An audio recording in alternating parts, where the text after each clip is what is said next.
Hey gorgeous, it's Ker-leen. Thank you so much for tuning back into my channel. In today's video, we are talking about 3 fragrances I feel are better than the OG fragrances. If you're interested, please keep watching.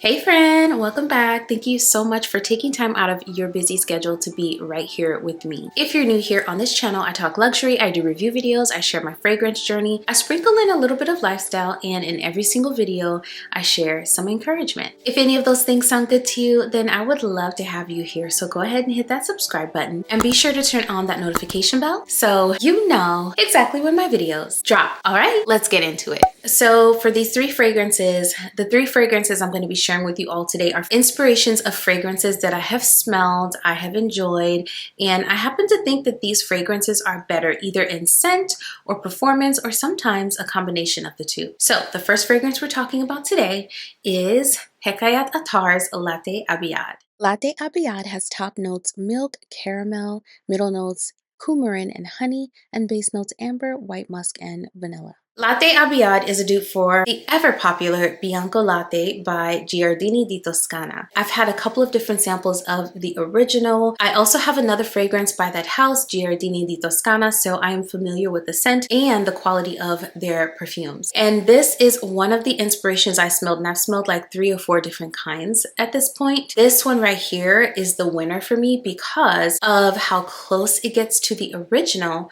as well as the way in which it performs.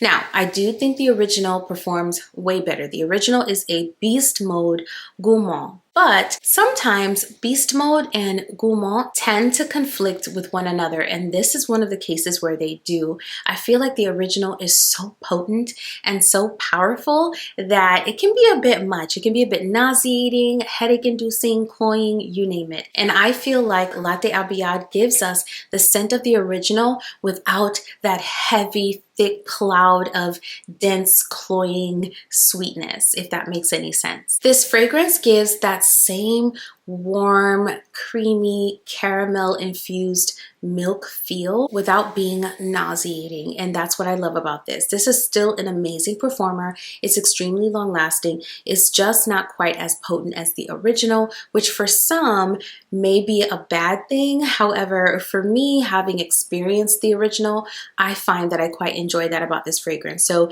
it's not really sacrificing performance. It's still an amazing performer. This formulation by this house is just a bit more wearable. So that's why I think Latte Abiad is better than the OG. So again, this is Latte Abiad by Hekayat Attar. So this next one, I've actually owned the original in a full-size bottle, and I ended up selling it because there was something about the original that I wasn't crazy about. It was something sharp, something that made the fragrance feel, for lack of a better term, annoying. So I loved the idea of the scent, but there was something about it that after a while kind of made it feel annoyingly nauseating to me. So when I discovered this inspiration, I was super duper happy to report that what was in the original was not present in this fragrance. And as time has gone on, this fragrance has become even more beautiful. This is Lattafa's Victoria, and it's a dupe for Dolce & Gabbana's Devotion. Victoria has top notes lemon and meringue, like a lemon meringue pie, middle notes neroli, and base notes vanilla. I still currently have a travel size of my Devotion, and I sometimes will go back to it and just kind of compare, and this fragrance is just so much more pleasant to my nose. I also feel like the performance on this one is better than the original, meaning this one is longer lasting. I think they have about the same sort of projection when they're sprayed out and for the same duration of time, maybe the first 4 to 5 hours, but this one lasts so long. It's very long lasting in my experience. So I think what I love about this one as compared to the original Devotion is that this one has a top note that's not quite as tart as the original, and I also love that this one definitely feels much more creamy and dessert-like, and I also love the white floral in this one as compared to the original. I feel like maybe it's the combination of the white floral in the original together with that top note that just wasn't pleasing to my nose, and of course there are more notes that they don't disclose to us in fragrances. However, if I were to put my finger on it. I think it's a combination of those things that my nose just did not like. However, this one right here gets it right in my opinion. I may like it because it's a bit creamier and a bit more whipped feeling and just overall lighter than the original. The original feels a bit more tart, a bit more syrupy versus this one. Whatever it is, I just gravitated more towards this fragrance. Not to mention, like I said before, this one lasts quite a long time as compared to the original. So if you asked me which one I liked the most, if you asked me which one I would recommend, it would definitely be Victoria. This is such a gorgeous fragrance. Obviously the price is right, but the juice inside is a very, very high quality perfume. Not to mention, I quite enjoy this bottle. A bit gaudy, yes, but it's so fun. I love it. This is Victoria by Lattafa. And last but certainly not least, I have here Nafais Sharq by Khadlaj. Nafais Sharq has apricot gardenia and vanilla at the top, woods, freesia, and pear at the mid, and amber, vanilla, and musk at the base. So I have smelled the original perfume, Baciami by Bulgari, and I think the original is absolutely gorgeous. It is such a beautiful fragrance. However, this inspiration is on point. It is so, so good. I have also tried Lattafa's inspired version, Garam, and I feel like that perfume is beautiful as well, but it has a slightly greener and fresher and overall brighter feel than Nafais Sharq. I feel like this one gets that creaminess just right, but I feel like this one is that fragrance times 10 when it comes to performance. So projection, sillage, as well as longevity. This one gets all of those things right. It is so much better in that aspect as compared to the original. This one does have some differences in terms of the floral note in here as well. I feel like over time, the florals in here have gotten stronger. And in my opinion, they are much stronger than the original.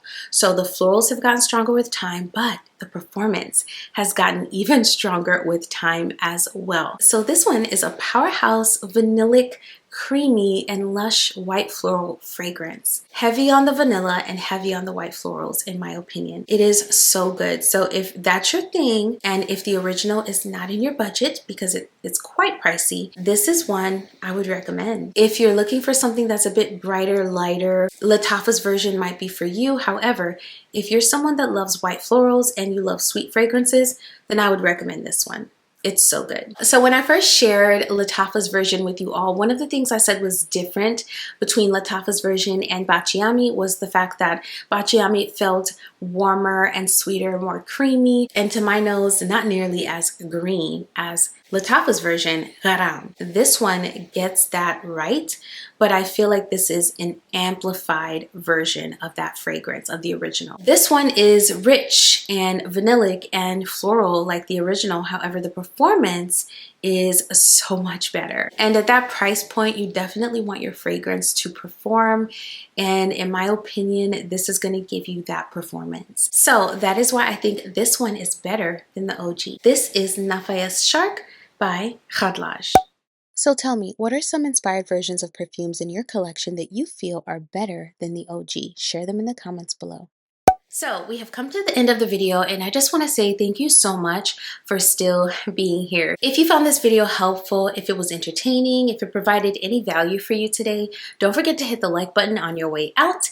And if you enjoy fragrance content, I make lots of it on this channel, and I'd love to have you be a part of the family. So go ahead and hit that subscribe button and turn on those notifications so you never miss another video. Also, if you do not already own a copy of my latest devotional, Align and Reign, I would love for you to check it out. It's a 30-day devotional that's split up into 4 weeks, where for 4 weeks you're going to focus on emotional, spiritual, mental, and physical well-being, starting with the source, which is God. So you're going to spend some time reading scripture, a reflection. There's a wellness practice in there for you, and also a really quick prayer to get you started talking to God. This devotional is meant to encourage you to spend more time with God. So to pray more, to read your Bible more, and to put a focus on your overall well-being. well-being. It was also designed with the busy woman in mind. So if you're always on the go and you've been finding a hard time really getting back into spending time with God, this devotional is for you. It's called Align and Reign. It's a 30-day devotional and it is available right now on Amazon,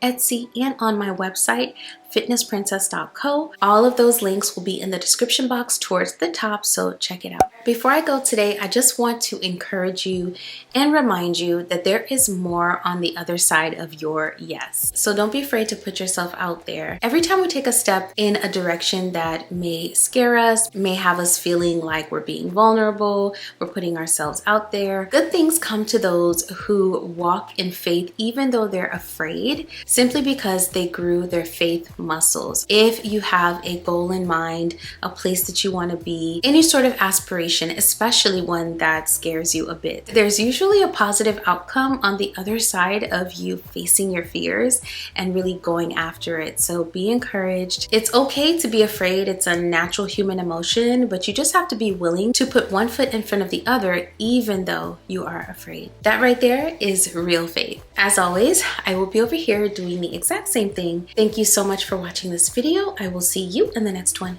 very soon. Bye.